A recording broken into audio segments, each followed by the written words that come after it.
Jaya Radha Madhava Punya Bihari.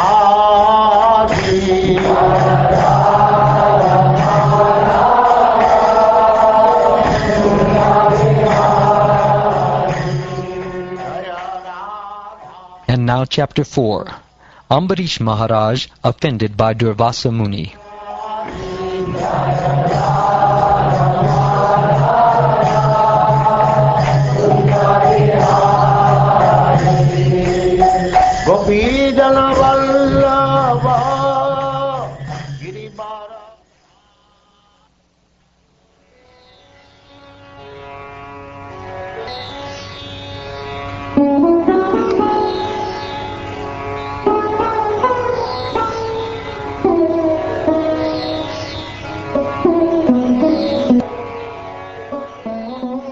Shukdev Goswami said, the son of Nabaga, named Nabaga, lived for a long time at the place of his spiritual master.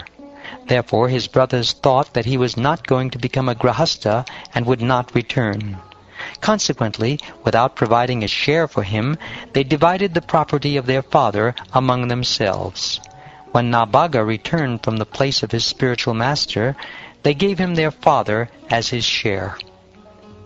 Nabaga inquired, my dear brothers, what have you given? My share of our elder brothers answered, we have kept our father as your share. But when Nabaga went to his father and said, my dear father, my elder brothers have given you as my share of property, the father replied, my dear son, do not rely upon their cheating words. I am not your property. All the descendants of Angira are now going to perform a great sacrifice, but although they are very intelligent, on every 6th day they will be bewildered in performing sacrifice, and will make mistakes in their daily duties. Go to those great souls and describe 2 Vedic hymns pertaining to Vaishvadeva. When the great sages have completed the sacrifice and are going to the heavenly planets, they will give you the remnants of the money they have received from the sacrifice. Therefore, go there immediately. Thus Nabaga acted exactly according to the advice of his father, and the great sages of the Angira dynasty gave him all their wealth and then went to the heavenly planets. Thereafter, while Nabaga was accepting the riches, a black-looking person from the north came to him and said, all the wealth from this sacrificial arena belongs to me. Nabaga then said, no, these riches belong to me. The great saintly persons have delivered them to me. When Nabaga said this, the black-looking person replied, let us go to your father and ask him to settle our disagreement. In accordance with this, Nabaga inquired from his father. The father of Nabaga said, whatever the great sages sacrificed in the arena of the Daksha Yajna, they offered to Lord Shiva as his share. Therefore, everything in the sacrificial arena certainly belongs to Lord Shiva. Thereupon, after offering obeisances to Lord Shiva, Nabaga said, O worshipable Lord, everything in this arena of sacrifice is yours. This is the assertion of my father. Now with great respect, I bow my head before you, begging your mercy. Lord Shiva said, whatever your father has said is the truth, and you also are speaking the same truth. Therefore I, who know the Vedic mantras, shall explain transcendental knowledge to you. Now you may take all the wealth remaining from the sacrifice, for I give it to you. After saying this, Lord Shiva, who is most adherent to the religious principles, disappeared from that place. If one hears and chants or remembers this narration in the morning and evening with great attention, he certainly becomes learned, experienced in understanding the Vedic hymns, and expert in self-realization.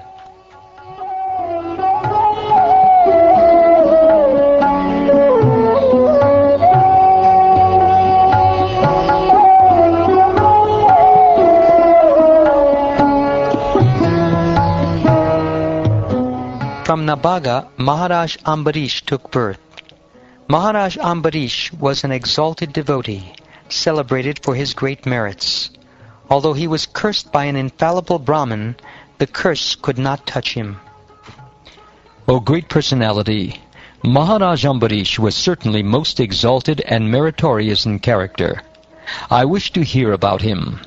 How surprising it is that the curse of a Brahmin, which is insurmountable, could not act upon him."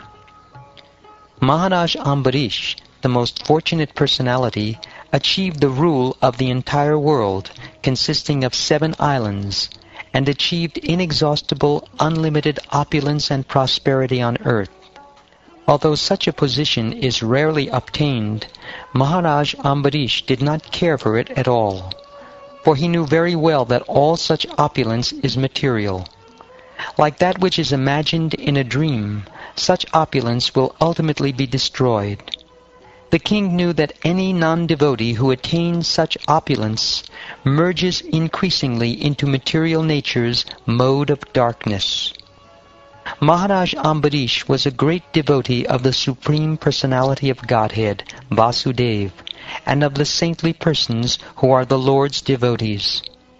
Because of this devotion, he thought of the entire universe as being as insignificant as a piece of stone. Maharaj Ambarish always engaged his mind in meditating upon the lotus feet of Krishna, his words in describing the glories of the Lord, his hands in cleansing the Lord's temple, and his ears in hearing the words spoken by Krishna or about Krishna. He engaged his eyes in seeing the deity of Krishna, Krishna's temples, and Krishna's places, like Mathura and Vrindavan. He engaged his sense of touch in touching the bodies of the Lord's devotees. He engaged his sense of smell in smelling the fragrance of Tulasi offered to the Lord, and he engaged his tongue in tasting the Lord's prasad. He engaged his legs in walking to the holy places and temples of the Lord, his head in bowing down before the Lord, and all his desires in serving the Lord 24 hours a day. Indeed, Maharaj Ambarish never desired anything for his own sense gratification. He engaged all his senses in devotional service in various engagements related to the Lord. This is the way to increase attachment for the Lord and be completely free from all material desires. In performing his prescribed duties as king, Maharaj Ambarish always offered the results of his royal activities to the Supreme Personality of Godhead, Krishna, who is the enjoyer of everything and is beyond the perception of material senses. He certainly took advice from Brahmins who were faithful devotees of the Lord, and thus he ruled the planet Earth without difficulty. In desert countries, where there flowed the river Sarasvati, Maharaj Ambarish performed great sacrifices like the Ashvamedha Yajna, and thus satisfied the master of all yajnas, the Supreme Personality of Godhead. Such sacrifices were performed with great opulence and suitable paraphernalia, and with contributions of dakshina to the Brahmins, who were supervised by great personalities like Vasishta, Asata, and Gotama, representing the king, the performer of the sacrifices. In the sacrifice arranged by Maharaj Ambarish, the members of the assembly and the priests, especially Hota, Udgata, Brahma, and Advaryu, were gorgeously dressed, and they all looked exactly like demigods. They eagerly saw to the proper performance of the yajna. The citizens of the state of Maharaj Ambarish were accustomed to chanting and hearing about the glorious activities of the Personality of Godhead. Thus they never aspired to be elevated to the heavenly planets, which are extremely dear even to the demigods. Those who are saturated with the transcendental happiness of rendering service to the Supreme Personality of Godhead are uninterested even in the achievements of great mystics, for such achievements do not enhance the transcendental bliss felt by a devotee who always thinks of Krishna within the core of his heart. The king of this planet, Maharaj Ambarish, thus performed devotional service to the Lord, and in this endeavor practiced severe austerity, always satisfying the Supreme Personality of Godhead by his constitutional activities. He gradually gave up all material desires.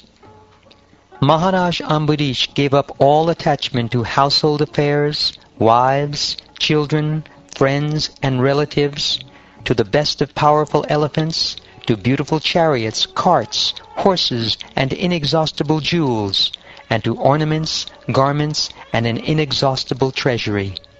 He gave up attachment to all of them, regarding them as temporary and material.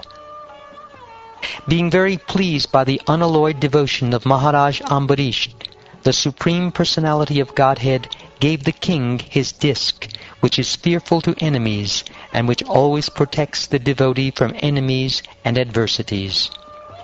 To worship Lord Krishna, Maharaj Ambarish, along with his queen, who is equally qualified, observed the vow of Ekadashi and Dvadashi for 1 year. In the month of Kartik, after observing that vow for 1 year, after observing a fast for 3 nights, and after bathing in the Yamuna, Maharaj Ambarish worshipped the Supreme Personality of Godhead Hari in Madhuvan. Following the regulative principles of Mahabhisheka, Maharaj Ambarish performed the bathing ceremony for the deity of Lord Krishna with all paraphernalia, and then he dressed the deity with fine clothing, ornaments, fragrant flower garlands, and other paraphernalia for worship of the Lord. With attention and devotion, he worshipped Krishna and all the greatly fortunate Brahmins who were free from material desires. Thereafter, Maharaj Ambarish satisfied all the guests who arrived at his house, especially the Brahmins. He gave in charity 60 crores of cows, whose horns were covered with gold plate and whose hooves were covered with silver plate. All the cows were well decorated with garments and had full milk bags. They were mild-natured, young and beautiful, and were accompanied by their calves. After giving these cows, the king first sumptuously fed all the Brahmins, and when they were fully satisfied, he was about to observe the end of Ekadashi, with their permission, by breaking the fast. Exactly at that time, however, Durvasa Muni, the great and powerful mystic, appeared on the scene as an uninvited guest. After standing up to receive Durvasa Muni, King Ambarish offered him a seat and paraphernalia of worship. Then, sitting at his feet, the king requested the great sage to eat. Durvasa Muni gladly accepted the request of Maharaj Ambarish, but to perform the regulative ritualistic ceremonies, he went to the river Yamuna. There he dipped into the water of the auspicious Yamuna and meditated upon the impersonal Brahman. In the meantime, only a muhurta, or half a moment, of the Dvadashi day was left on which to break the fast. Consequently, it was imperative that the fast be broken immediately. In this dangerous situation, the king consulted learned Brahmins. The king said, To transgress the laws of respectful behavior toward the Brahmins is certainly a great offense. On the other hand, if one does not observe the breaking of the fast within the time of Dvadashi, there is a flaw in one's observance of the vow. Therefore, O Brahmins, if you think that it will be auspicious and not irreligious, I shall break the fast by drinking water.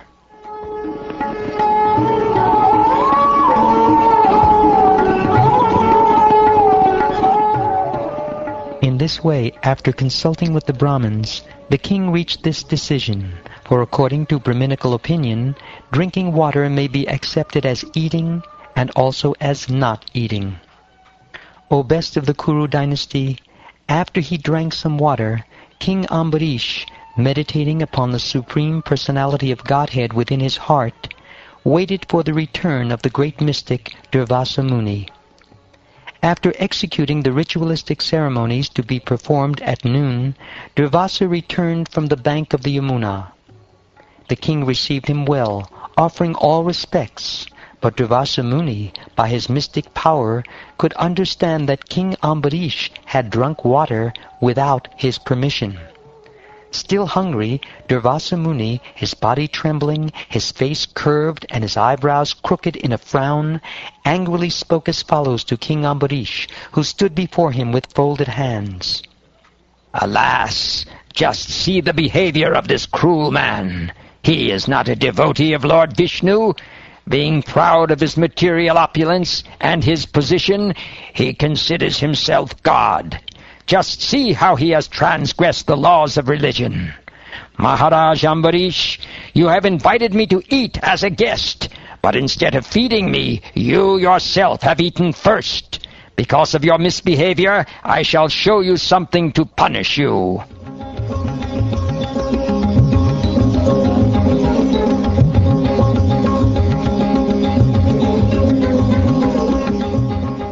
As Durvasa Muni said this, his face became red with anger. Uprooting a bunch of hair from his head, he created a demon resembling the blazing fire of devastation to punish Maharaj Ambarish. Taking a trident in his hand and making the surface of the earth tremble with his footsteps, that blazing creature came before Maharaj Ambarish. But the king, upon seeing him, was not at all disturbed and did not move even slightly from his position. As fire in the forest immediately burns to ashes an angry snake, so by the previous order of the Supreme Personality of Godhead, his disc, the Sudarshan Chakra, immediately burnt to ashes the created demon to protect the Lord's devotee.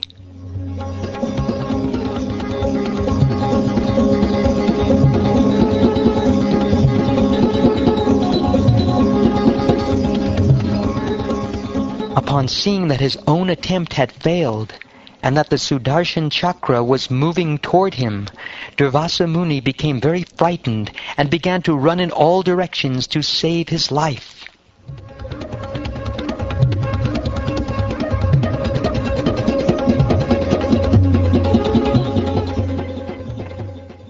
As the blazing flames of a forest fire pursue a snake, the disc of the Supreme Personality of Godhead began following Durvasa Muni.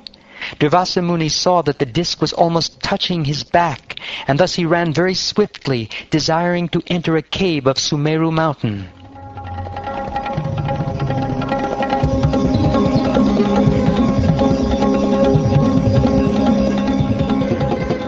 Just to protect himself, Durvasa Muni fled everywhere, in all directions, in the sky, on the surface of the earth, in caves, in the ocean, on different planets of the rulers of the three worlds, and even on the heavenly planets. But wherever he went, he immediately saw following him the unbearable fire of the Sudarshan Chakra. With a fearful heart, Durvasa Muni went here and there seeking shelter, but when he could find no shelter, he finally approached Lord Brahma and said, "O my Lord, O Lord Brahma, kindly protect me from the blazing Sudarshan Chakra sent by the Supreme Personality of Godhead."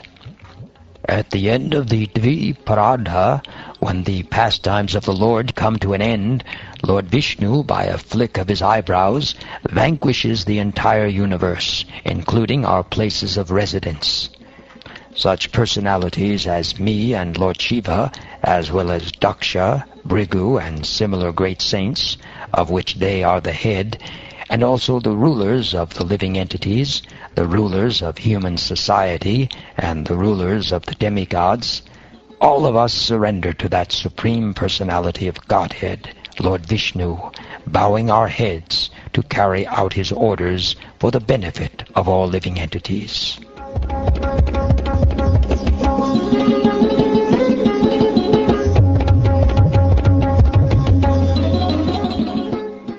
When Durvasa, who was greatly afflicted by the blazing fire of the Sudarshan Chakra, was thus refused by Lord Brahma, he tried to take shelter of Lord Shiva, who always resides on his planet known as Kailasa. Lord Shiva said, "My dear son, I, Lord Brahma, and the other demigods who rotate within this universe under the misconception of our greatness cannot exhibit any power to compete with the Supreme Personality of Godhead, for innumerable universes and their inhabitants come into existence and are annihilated by the simple direction of the Lord. Past, present, and future are known to me, Sanat Kumara, Narrated, the most revered Lord Brahma, Kapila, the son of Devahuti, Apantaratama, or Lord Vyasadeva, Devala, Yamaraj, Asuri, Marichi, and many saintly persons headed by him, as well as many others who have achieved perfection. Nonetheless, because we are covered by the illusory energy of the Lord, we cannot understand how expansive that illusory energy is. You should simply approach that Supreme Personality of Godhead to get relief, for the Sudarshan Chakra is intolerable even to us. Go to Lord Vishnu. He will certainly be kind enough to bestow all good fortune upon you.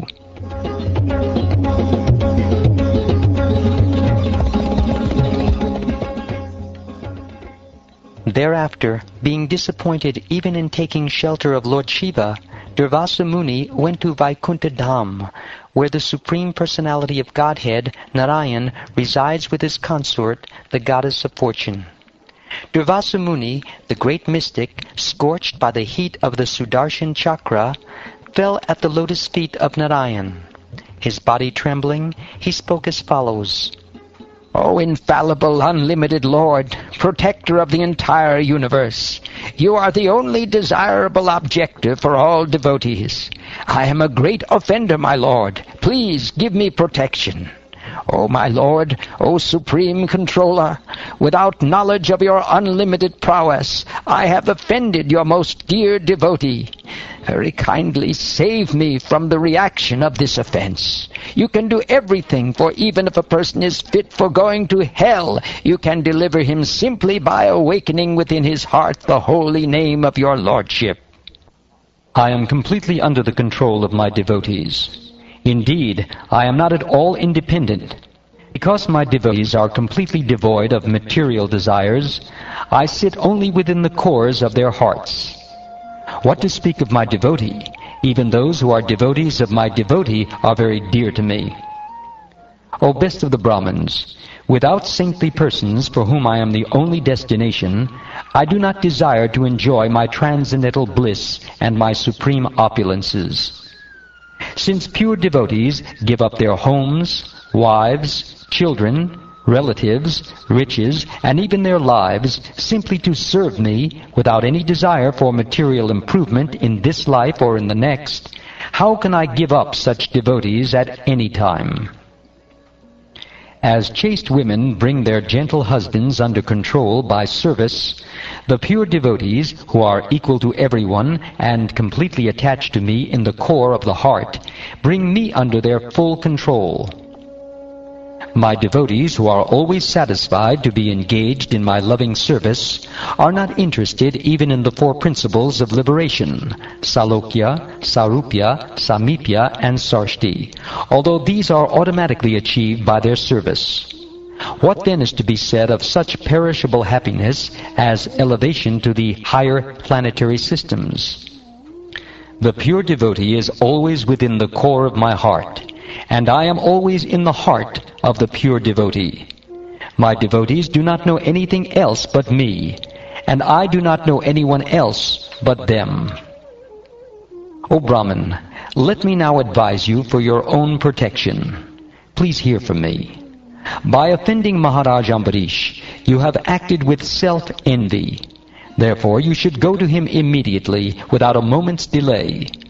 One's so-called prowess, when employed against a devotee, certainly harms he who employs it. Thus it is the subject, not the object, who is harmed. For a Brahmin, austerity and learning are certainly auspicious, but when acquired by a person who is not gentle, such austerity and learning are most dangerous. O best of the Brahmins, you should therefore go immediately to King Ambarish, the son of Maharaj Nabaga. I wish you all good fortune. If you can satisfy Maharaj Ambarish, then there will be peace for you.